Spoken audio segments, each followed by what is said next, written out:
Welcome to The Vault with Financial. This is a safe space where we talk all things life and money and no topics are off limits. Hello. Hello. Hi, I've got my Diet Coke in a cup again because Holly won't let me have the can. It's not good for the look.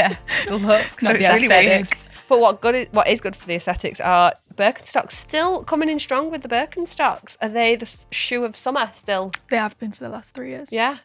Going strong. I am I tempted. got these in uni. I know you were the OG on I know. those. Yeah. They're still ugly. I can appreciate that they are a very ugly shoe, I like them. but I like the cute. ugliness. Yeah. Do you know the sandal ones? It's really annoying how expensive they are because when they first came out, they were £25 for a pair of Birkenstocks. It's like Yes. the Crocs effect. Yeah. Because everyone that used to wear Crocs are like Yeah. fuming because they're 40 Why are we quid. all spoiled? Well, here? these were only 45. Now these are like 100 plus. Yeah. When I got them, I was actually looking because on Vinted. they were ugly when I got them. They obviously still are, but Shoes, yeah, vintage for shoes. I feel like you have to get the ones that people have just not used. I think Wrong with a tag. size. Crocs Yes. are fine. I was looking for the kids and I was like, would I? Because the ones that Teddy wants are £40. Give them a jet for wash. kids' Crocs. Yeah, and they grow out of Yeah. shoes quite quickly, children. We're and you're at consistent. school most of the week, so Yeah. you know, I cross-elimination. will end up buying full price ones, but I think I went out of curiosity. They weren't that much different.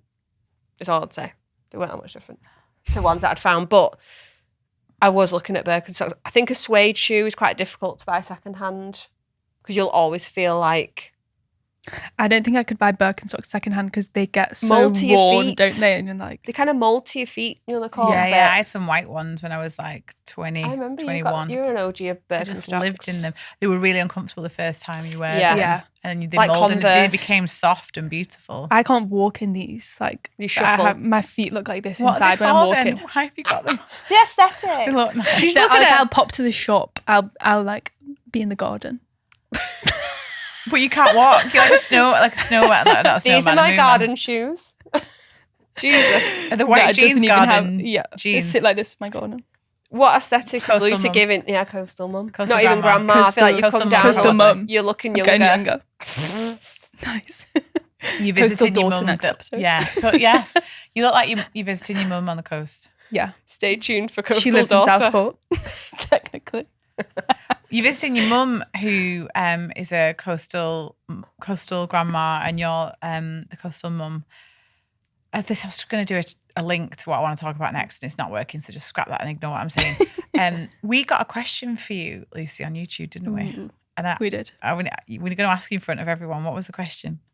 So someone questioned us and said, "I would love to know why Lucy does not want to own a house." Yeah. And what was your response in Slack first? My first response was that I'm mentally 12 years old, so I'm not, unfortunately, allowed to own a house yet.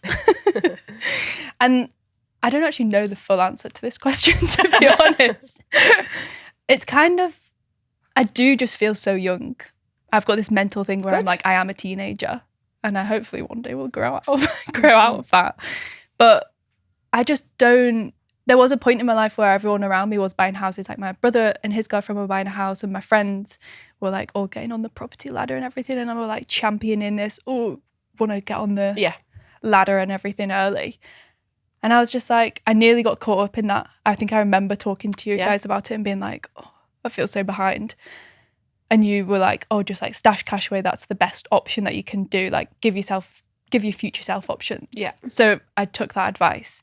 But for me mentally, I haven't got that money in a LISA because the thought of owning a house right now is just not really appealing to me. Yeah. I'm not old enough to own a dishwasher or like a washing machine. If something goes wrong with my boiler, I don't want to be the one to be in control of that.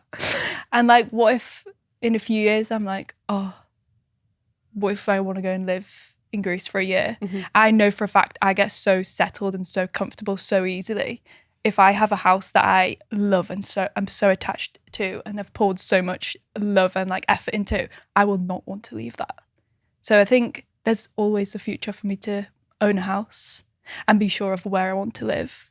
But that is not right now, unfortunately. Very refreshing to hear because I think a lot of dilemmas or community posts that we get are people desperately wanting to buy a house, feeling like using that phrase, feeling like they're behind. Get caught up in the Yeah, it's so hype, easy. Like, It's you so just because you easy. can doesn't mean you should. Like you do have a deposit. Yeah. Oh, I must search for a house on Rightmove. I mean, people search for houses on Rightmove. Yeah, I when still they don't do that. even- Oh, you still do that. Well, and people do it when they're not ready to move. I Neil don't does want- it all Yeah. the time, and I'm like over his shoulder. What are you doing? He's like, I'm on Rightmove. I saw a TikTok of, I think she's called the American Peach or something. There's an American Oh lady. yeah, the Yorkshire Peach. Yeah, Yorkshire Yeah, yeah. Peach, and she makes fun of she's American of Americans. She's like, I can't believe I used to do this, like, and everyone, all the Americans love that she's got. The other day, it was like, do you have a washing line? Like, what is that? No, the Americans couldn't get over this. I think they put everything in the dryer, maybe. Like, whereas in the UK, like the big thing is the sun's out, quick, get the washing out.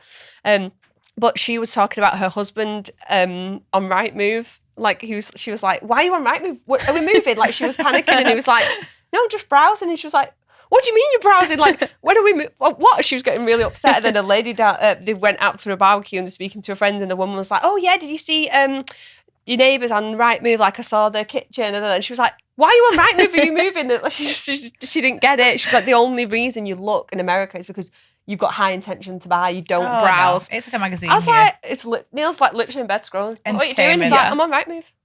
Why? We're not going anywhere. Just looking at a floor plan. Oh, I'd knock that wall down. That's our favourite thing. It's not your With thing. £1 million houses, we're always like, oh, I hate that kitchen. Oh, that garden. Oh, you'd have terrible. to do that. Yeah. I think I do it for the shock factor of realizing how expensive property is. Like, yeah. something underwhelming is like, 6, 7, 8, 900 grand. And I say that genuinely, like, I'm not trying to be a princess about it. Really underwhelming properties that Yeah, yeah. they happen to be a particular type of square footage. They happen to have a really big garden. They're in an area that's very, like, not affluent, but like an aspirational area. And you'd want to scrap Expensive. it. And you go, oh God, I'd want to change everything. Yeah, and I have got this mentality in my head, which might be wrong to have, but I'm like, the longer we save, like, I don't want to start at the very bottom. Yeah. Like, I don't think I'm a fixer-upper. I think I want to walk in somewhere and do, like, decoration stuff. Yeah. And I therefore you don't have to think pay for that. That does not appeal to me. Like, for example, my brother and his girlfriend at the moment are living in their house whilst it's being fully redone. And I'm just like, just could not do You're that. not about that life. No. That's really good, like, mature way of looking at it. I know you're saying you're a teenager, but actually you're being more mature about it than other people that would put themselves in a Rush into negative, something. Yeah. rush situation. Yeah, it's really self-aware. Yeah. Thanks, Look guys. at you. Thanks, guys. So self-aware. But where people get it wrong is they don't save and then they don't do anything, like just don't do anything. So they go, oh, I'm not going to buy a house yet. When I'm ready to buy a house, I'll save. Because the process of saving for a deposit nowadays, like the amounts of money that your generation is having to pull together, the mortgage rates that, are even available at the moment mean houses are getting more and more unaffordable. And so if someone's just gone, oh, I'm not quite ready, let me go have fun and let me not, at least have that in the back of their mind. You don't give yourself options. And yeah, we were really strict with it. We were like, cash is king, so piling it up. And you were doing your extra investing anyway, so that was there. But I like that you didn't get obsessed with the LISA. I'm all for the LISA. I like it, right? But I want everyone to have ambition, to have that much cash or that much wealth, that the $1,000 a year bonus doesn't change your life. I want that for financial users. I want that for the community. I want to. It's like when people like over stress about a mini saving or a discount and it's like, just that shouldn't. This is where we talk about this £10,000 decisions rather than 20p decisions, and making sure that we're really thinking of, like, so for you, the stress of that money being there in a LISA when you're not sure that you want to buy a property, even though you probably will, and you probably will before you're 50 or like older, you still don't want to put money in the LISA, and that's okay because that's your choice.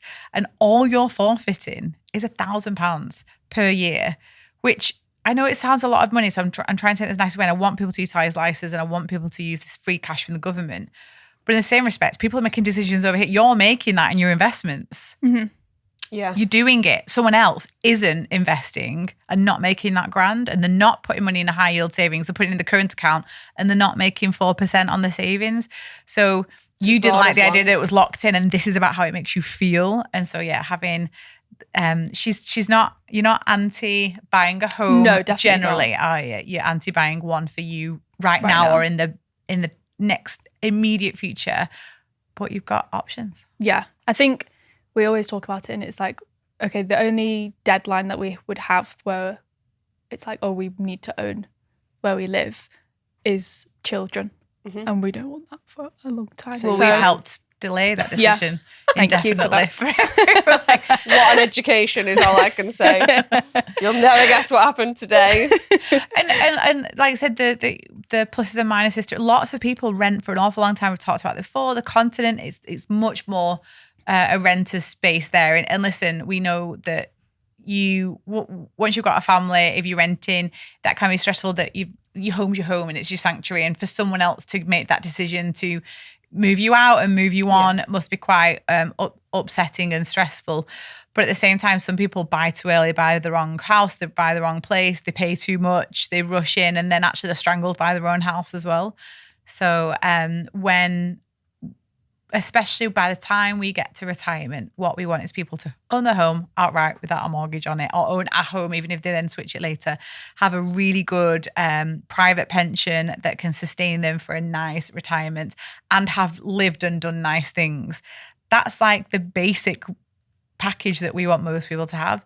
So as long as you've got one eye on ticking that box, and then for people that never want to buy a home, if you never ever want to, that's fine. You just need to make sure you've got a big enough investment pile that if a landlord suddenly goes, we need to kick you out of the house, you're like, no problem, I have enough money to go and pay that premium over there, or rents have gone up because of the housing shortage, that's fine, I'll go rent there, and you've got options. Options is the most important thing. Can you ever see yourself wanting to buy the place that you live at the moment, if that ever became an option? Or are you just so not in that headspace that you've not thought about it? When we first moved into this house, we loved it so much. We were like, yeah, dream like, house. in a couple of years, we can just easily talk to the landlord and be like, let's buy this. I think everyone does that. Yeah. Especially if it's a rental that you like.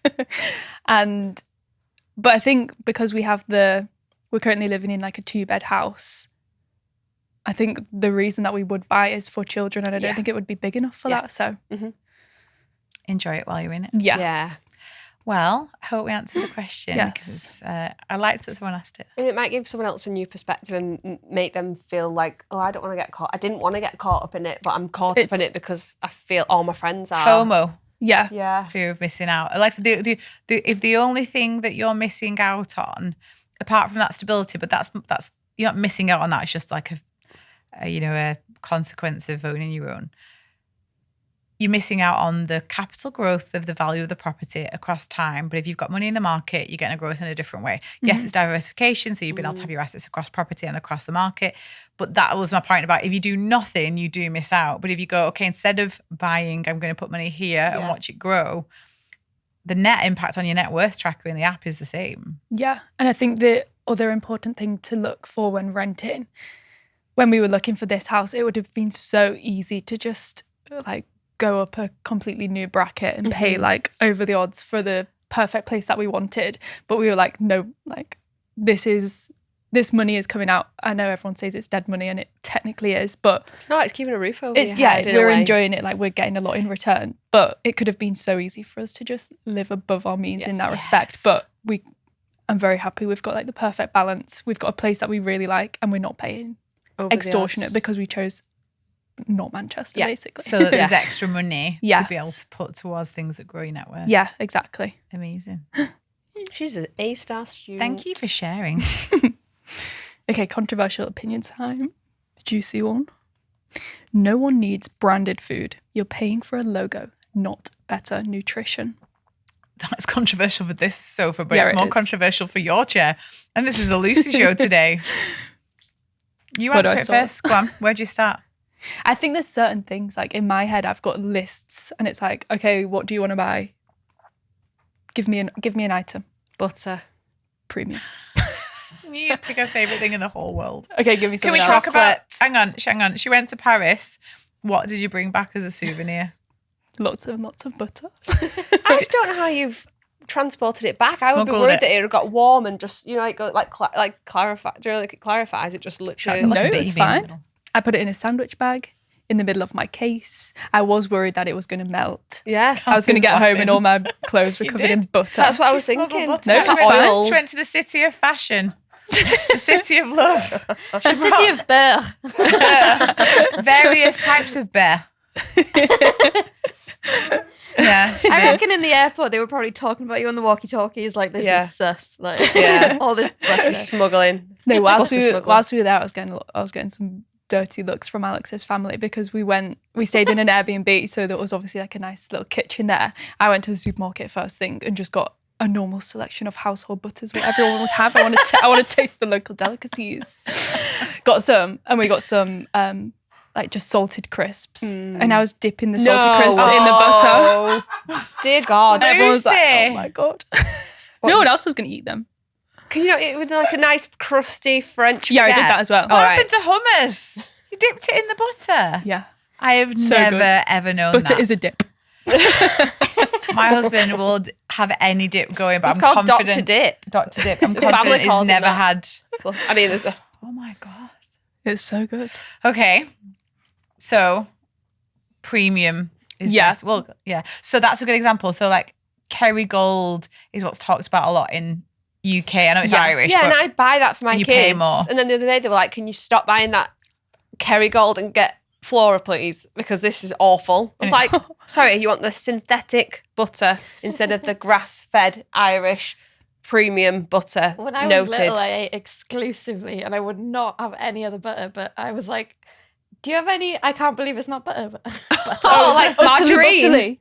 Is that what it was called? Utterly butterly. Yeah. I can't believe it's not you butter. know, It's It was called- called not I butter. Can't Believe It's Not Butter. What is the brand name of that? I can't That. believe it's not butter. Yeah, that's the brand name, yeah. Wait, what was it?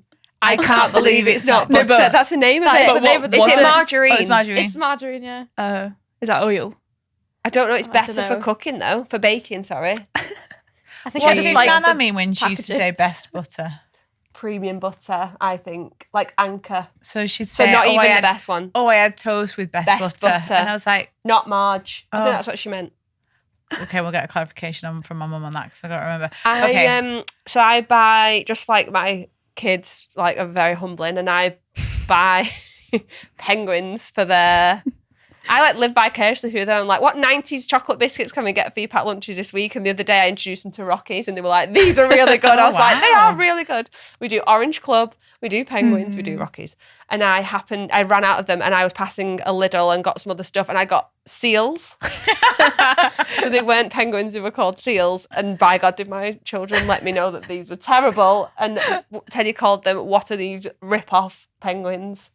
So sometimes dupes are good and not premium branded food, but sometimes obviously like chopped tomato. Oh, wait, I was going to say chopped tomatoes, but every good chef that I listen to are like, you buy really good chopped tomatoes because I they are always get- 90% of your dish. Yeah, I So always get don't buy peeled plum. cheap. Always get peeled plum tomatoes and mash them yourself. Like organic tomatoes. But it kind of makes sense if you're making like, I don't know, spaghetti bolognese. A large proportion of that dish is the tomato flavour. So That's- don't buy cheap crap So ones. what's wrong with the cheap tomatoes though? Because is a tomato just not a Taste. tomato? It's the taste thing. And I think there's They're a not lot of organic, added sugar in there as pesticides. well. Mass manufactured, not grown.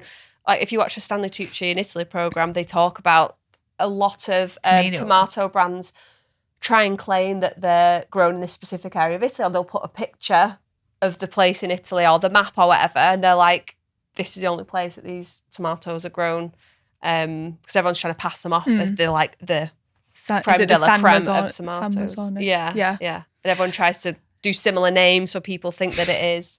So like, I'm going for like loads of kid related stuff, but it's funny that you try and get away with it with the kids. But like Rice Krispies, if I can get a supermarket branded Rice Krispies, I will. I buy whatever they're called. Woody walked in this morning because I've got the Asda shop and they were on the side and he went, rice snaps? What are rice snaps? No, So I I was can like, read. "No, the Asda version, it's fine. But I then decant them into think it's fine. But yeah, I would do that. Yeah. Because you are Same. paying for the logo for Yeah. some things, isn't Yeah. it? It's really it is difficult, and cost of food has skyrocketed. Like the cost Yeah. that some things are. Look, I mean, well, most Whole Foods aren't branded, but So we're talking about convenience ones a little bit more. So yeah, like I would always buy like Sainsbury's rolled oats. Nutella. So I'd bought my eldest really has it once in a while. The younger two don't have it. And I think she'd gone on a roll with it and I was like, it's expensive. Or it wasn't on offer. Whatever it was, I was going to get the Nutella and it was really expensive. So I got the Sainsbury's version. And I'd noticed she'd had it a couple of times and she literally doesn't complain about a thing. So I would never know if something was or wasn't nice, but it wasn't really going down. And I think, did I try it on something? Whatever it was, I tasted a bit. I went, oh my God, that's awful. And I was like, we're done. We're getting proper Nutella. And it did taste a difference. And so some people say that some versions of beans you can get, like Sainsbury's own beans are exactly the same as like that's Branston a personal beans. preference, I think, more so.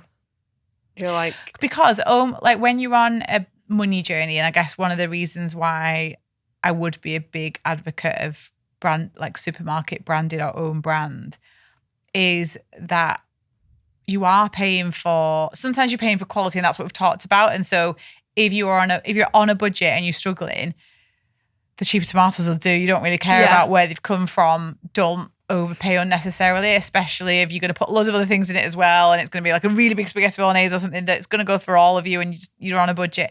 But it's so you're paying for that. You can come down a bit. Was it Joe Wicks did a big thing about that, or Jamie Olive or someone? It was just showing Greg that Wallace used to do it, and it was such a a good program. I can't remember what it's called now. Was it You Are What You Eat? Yes, and then they'd take a family and they'd be like, okay, this is what you usually buy. So Diet Coke, Quavers, what's it? It's like all the branded Or they'd cover it up and they'd foods. try and trick you and say you actually had a regular cola then and not They did I Coke. could tell. They did a fake I want someone taste to do that test. to me. We can do it They to you did a one fake time. taste test whereby they were like, so we've bought exactly the same as what you usually have, gave it to them for a week, took all the branding off, and then they were like, because the person at the beginning of the show would be like, I cannot drink not Diet Coke. If it's not Diet Coke, I'm not drinking it. Like, I'm not drinking it. I'm a snob. I'm a Diet Coke snob and da-da-da. And then by the end of the week, like Laura said, they'd be like, you've been drinking an own brand one. You had no I would love idea. to do that. You kind of like don't notice, desensitized. or they go, The savings I could too good. swap. Yeah. Could you Yeah. swap? You go, yes, I could. Again, I think it's so difficult to know on each of the levels to make that thing cheaper. What have you lost? Have you lost the branding and the extra margin that company wants to make because they're a formal Kellogg's brand? Or was there a higher quality thing in, like I said, the tomatoes or whatever it is, and you've lost that because you want to try and maintain flavour, maintain health where possible, but get better bang for your buck? Just say, like, the supermarkets, like, there's a lot of problems. I get it with the pricing and stuff, but the kudos to them. I vividly remember as a young child, shopping for own brand things was probably seen as like, oh, they've got own brand. Like, there was that. People used to buy it for a joke. Do you remember? There used to be like a Tesco one value. where it was white with the blue stripes. Yeah. It was literally like... It was like, look at me, we're buying a cheap one. It really was kind of Really? considered to be a thing. Like, and Oh, you didn't, were picked on for it. Yeah. Like it was a thing. people It was, would have been embarrassed at school, I believe. I feel like there was a turning point with Aldi. Yes, it and was the everyone wine. like, So it was they started to invest in wine, and middle class people used to go only, not for Aldi. food, For their Really? wine. Oh, yes. and not for food. So I remember they this. started to bring people because of the wine. And I think it was probably an international European thing because Aldi in Europe is like Yeah. Tesco, it's like whatever. And it is that now, but years But ago, it used Lidl, to be a Aldi, Lidl and Aldi and Netto. Netto would be, oh, do you shop at Netto? Do you shop at Aldi at school? Like it was vicious. It was like at a real our point school. to pick. And it You would might be not picked have on. been, it might not have been at other schools, but I get that impression that it was. 'Cause It it was was at like our the school. own brand trainers and this like non-branded trainers and non-branded clothes. Whereas now I feel like there's been such a good job of showing the benefits of doing own brand. And like you wouldn't think twice about getting own brand Tesco food or Not at all. Sainsbury's or Asda. Actively seek it out if for the Yeah. right thing. Like so Yeah. for when I'm doing like overnight oats or I'm doing porridge and I'm mixing in my protein Why powder would you anyway. buy Quaker Oats Yeah, over just their these own rolled brand? oats. Yeah, exactly. And that's the point about trying to get, things with not loads of different added sugar or not loads of different like additives or pesticides. And unfortunately, the more organic that you go. Yeah, the more natural food. And we're talking about branded stuff. Like I was trying to think about healthy things like fruit's not branded apart from I do like pink lady apples and I feel like they're really expensive, but I like how they taste. So sometimes with a brand, you are paying for quality. We talked Yeah. about it with our friends the other day, didn't we, about beauty pie? And I think we might have spoke about it on here before. you buy, like, their whole thing is we're not paying for like Keira Knightley to star in a TV campaign or an out of home or in Vogue. Like, we've built the same product, it's the same ingredients, probably the same factory, but it's just got plain white branding with simple bottle, not like a contraption or a... Yeah. And I quite like that they've gone, no. It's about the skincare. You're taking the pee out of the consumer here, because why should they pay £60 for that moisturiser when they can pay 20? Because the ingredients are amazing. It's really good for you, like, whatever. Yeah, no, they're really good at that, because all they've done, like, it's in a P&L terms, they've just reduced the cost. Yeah. So, Chanel probably make the same that Beauty Pie do on their moisturiser, but one of them has had to make theirs more expensive because they've got to pay for Keira Knightley. Yeah. Okay, time for our first dilemma. I'm great with money for 5 days a month. I feel like I'm stuck in a weird loop. I start strong every single month. Budget made, bills paid, direct debits all lined up. I even track my spending for the first few days. But after that, radio silence. I completely fall off, stop tracking, and by the end of the month, I'm back to binge listening to podcasts and hyping myself up for the next payday like it's going to change everything. I've tried things like money minutes and I want to hit my money goals. I'm not lacking ambition, but the motivation just dies mid-month and I'm back in the same slump. How do I break the cycle and actually stay consistent with my money?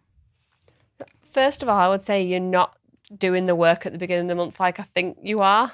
Like, you think you are. So she's like, I'm assuming it's she, really good at the beginning of the month and I'm all in first 5 days.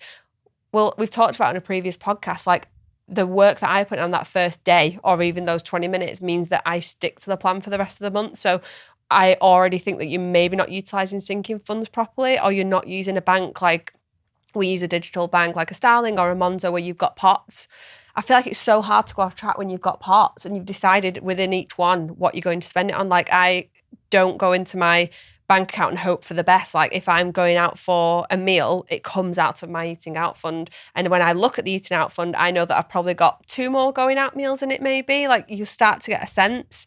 I'm not getting the impression that you're as close to your money as you think you are. Yes, you're tracking it, but are you putting all the things in? Like, Laura does auto transfer, so all the money is put into the correct pots at the beginning of the month. And I just feel like yours must be sloshing around somewhere that you go off you feel track. It's fair game. Yeah, it's like, oh, go on, I'll just.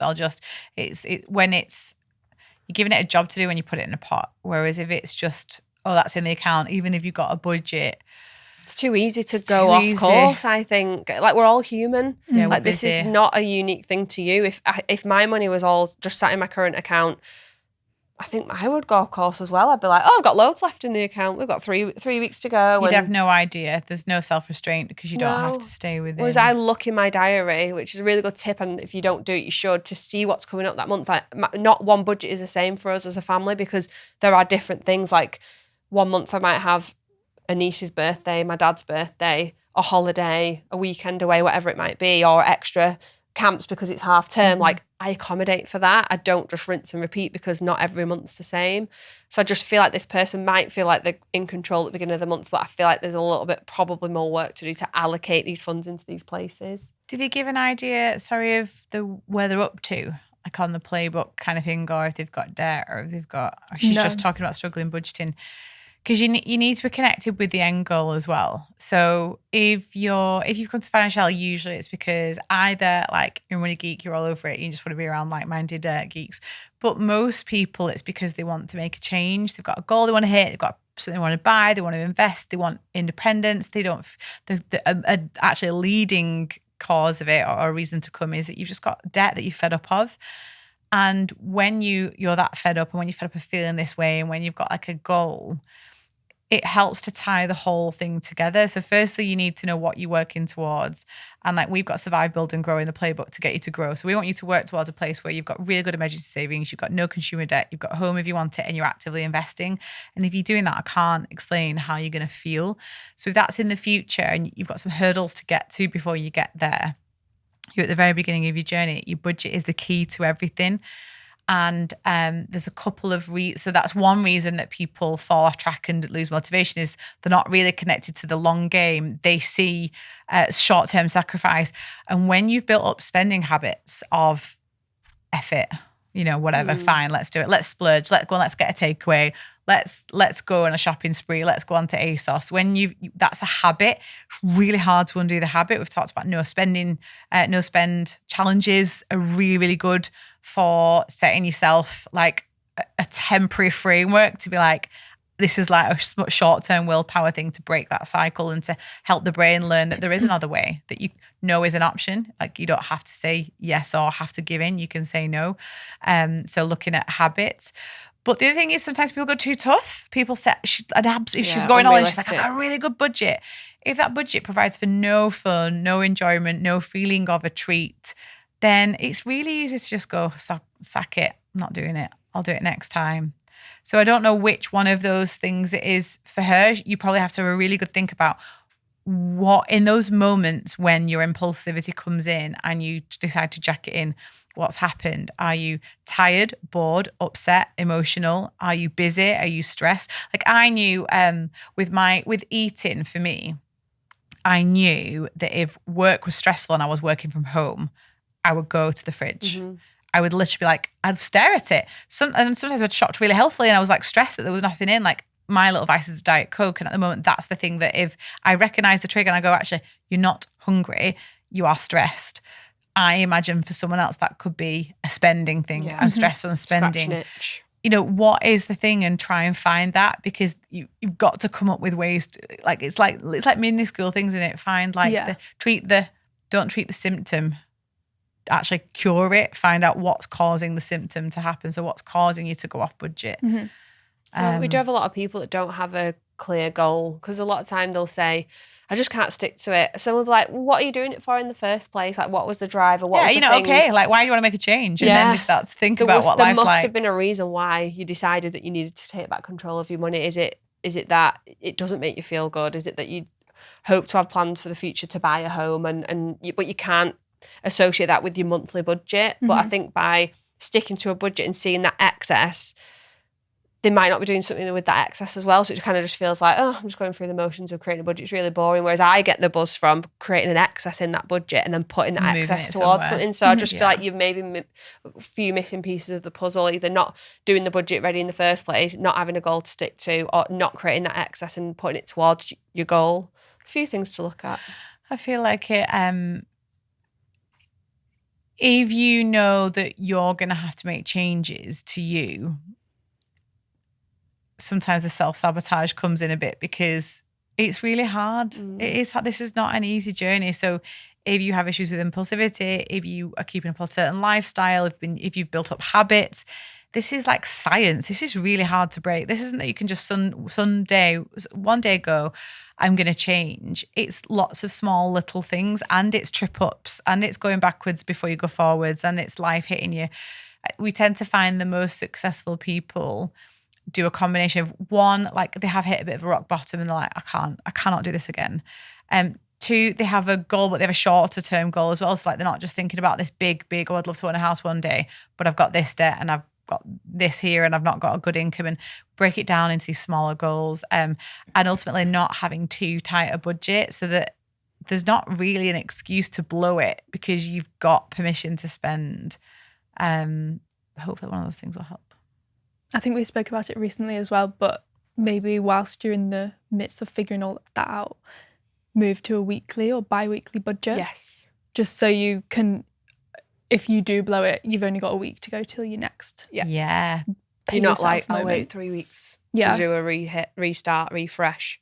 Yeah, you got a refresh every 5 days, 7 days. It was a community member that said that. Actually. Was it? Like I remember, we talked about it, but I remember you'd seen it in the community and someone said, I decided to break up my flexible into weeklies, and she finds it so much more manageable because she was overspending and running out of money, but she didn't when it was weekly. And again, these are all short-term things that you can try. That's not a forever. You don't have to do that forever, because you'll get into a rhythm and you'll know what you're spending, and later your food budget will be bigger. But when you're in that intense moment, those little hacks you can do are super helpful.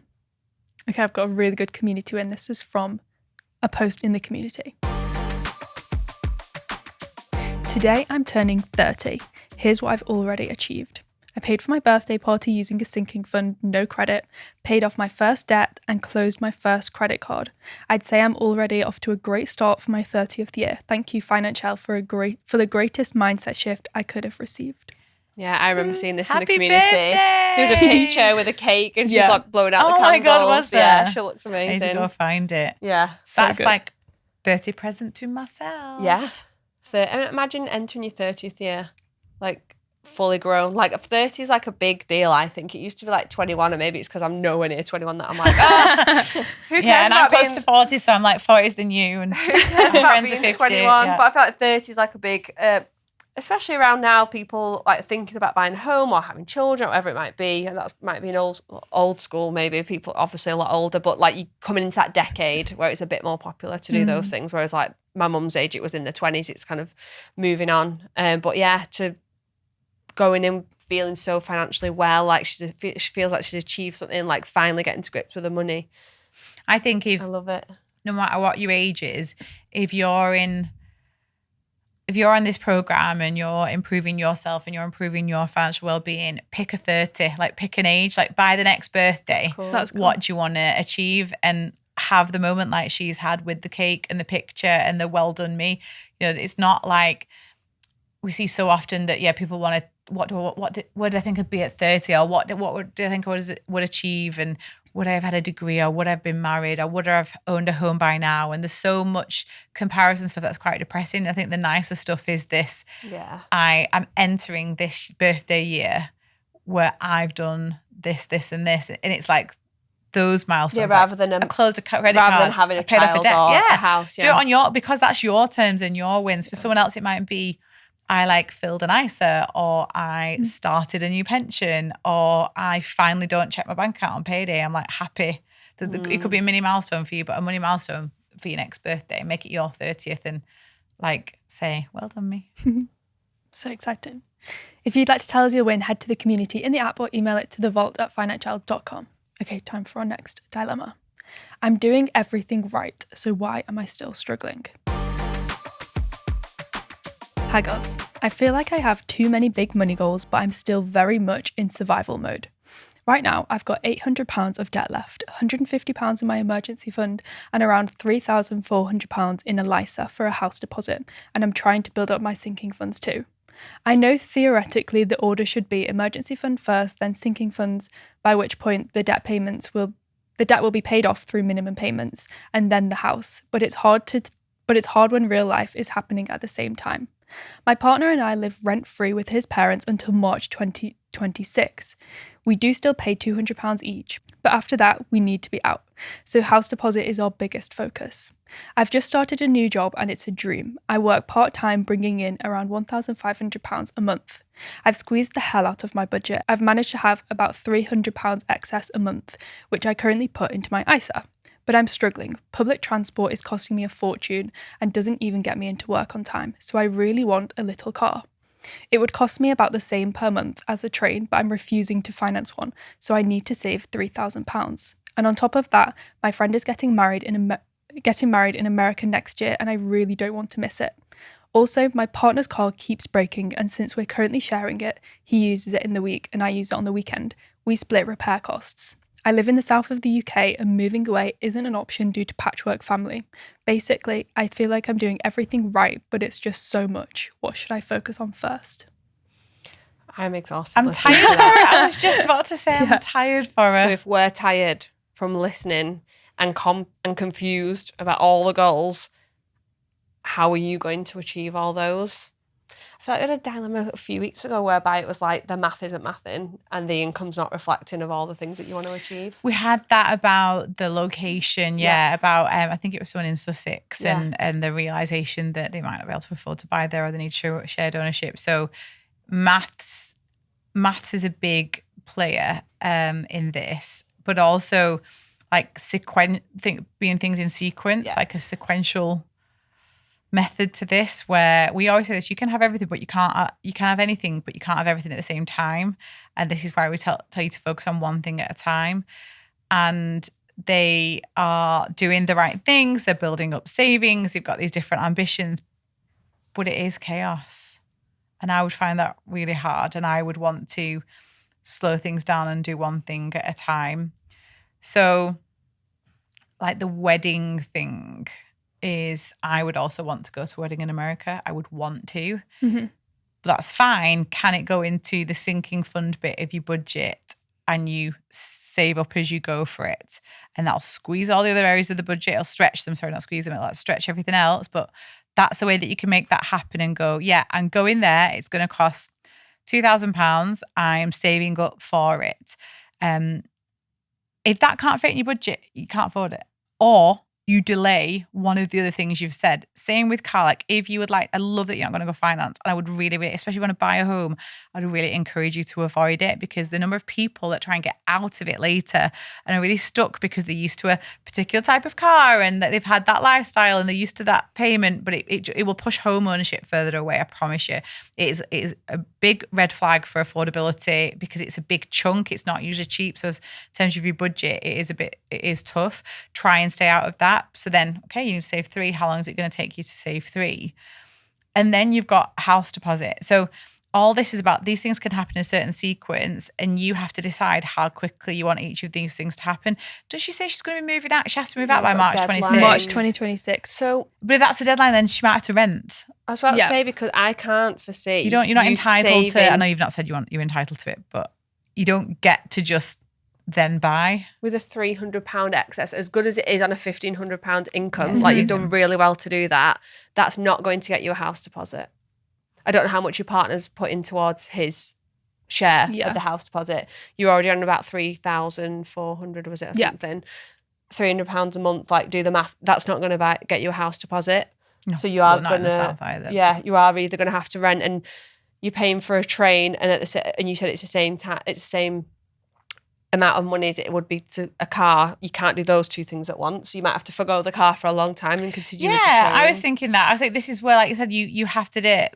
The way I would tackle this, because nothing you've said is unreasonable. This isn't like you're trying to travel the world and then you're trying to get a bougie car. Like everything makes sense. And it makes sense that you want all those things. But it is a numbers game. So you either need to up your income, or you, I would write this down. I would write these different things down on a piece of paper and order them in terms of preference. Then build a budget. Leave the house deposit for a minute and the saving for a home, but build a budget that can you get car repair fund, new car fund, and holiday wedding in the budget first. And let's have a look at it. It's a really good practical thing. Model it, see what it looks like. It sounds like that would be a squeeze on what you earn, but it may be possible. The other thing with car maintenance is if you have an emergency fund, pull back, don't have a car maintenance sinking fund for now and use your emergency fund, because it would be an emergency if stuff needs to happen to it. Obviously later we say, you're going to need to maintain your car, so please have a car maintenance fund. But for now that might be being foregone. But I think you need to work those things into the budget. And if some things can't fit in, you say no to them. So yeah, you might be getting the train for the next 10 years. 5 years, but that might be okay because you share a car, you maintain it, and it costs you the same, but you're not having to save up in the background for the car. You can save up for your home. Double expense to do the train and the car. Save up for the car, yeah, exactly. And then ultimately, when it comes to the home, you have to model a lifestyle from March, which is possibly renting for a longer period than. She doesn't. She says she has to move out then, but she's not. Maybe she's not thinking, I have to buy by March, because surely she doesn't. She's not going to save enough by then. She might just have to go and rent. We live rent free with his parents until March 2026, but after that we need to be out. So the house deposit is our biggest focus. Fab. So she's trying. I think it might be that there's a stopgap and there's a year, maybe even longer. And listen, we've talked about you renting at the beginning of this podcast, Lucy, but sometimes you get a feel for a neighbourhood that you like. Yeah, you can experiment. You can suss things out. You can practice. You might not be able to save loads, but rent, like you said, rent something that's just the right level of cost. That means you've got enough money to keep putting into that savings account. You're not going to be able to put in as much when you lived with his parents, but that's already a gift. Like a lot of people don't get that. Yeah. And just be mindful though, like I'm still going back to the income, because if you're going to then start paying rent, that excess is going to be even smaller. It's going to go probably. So you really you're really gonna have to look at that income level. Like, it's not going to do all the things you want it to do at once. Like, you want to do all these things at a really short period of time. Like Laura said, we're going to have to stagger things, and it's just how it is. Unless the only thing you can change are your expenses, of which it sounds like you're doing to get £300 excess on a 15. I've already mentioned it. It's really good. Yeah. Not many people can do that. So the fact that you're in that position already is fantastic. You're doing the methodology right. Like, you're obviously budgeting really well. Imagine if you could put more into the top, what you could do. And I don't know why you can't do that at the moment. There might be reasons why you're part-time or reduced hours or whatever it might be, but... Well, this is a maths game once you work out what you want. And this is like, messing around with the budgeting app, getting a spreadsheet or a piece of paper and looking at your different options. And, if you want to do these 3 things, you want to, 4 things kind of, you want to go to the wedding, you want to buy a car at some point, you want to put money into a car account, and you'd like to save for a house, then you can use the excess that you're getting now up until March 26. And then you'd have to factor in, would we have an excess after that in rent? And build a timeline of when that will happen. And the only thing that can speed that up at the moment really is income. Yeah. Because you can't cut your expenses because they're already going to go up because you've already had like a bit of a helping hand with that rent, virtually rent-free, like low rent, isn't it? So You want a follow-up? Yeah, definitely. Everyone always asks us for a follow-up. We need to be better with these financial community members. Tell us what you decided to do. You, like I said, you are not asking for anything unreasonable or crazy. But I think it's going to take you longer than you think. Yeah. But you'll get there. Definitely. Okay, that is all for this episode. The vault is now locked. And just a quick disclaimer, the vault is just a chat around life and money topics. We are not giving financial advice.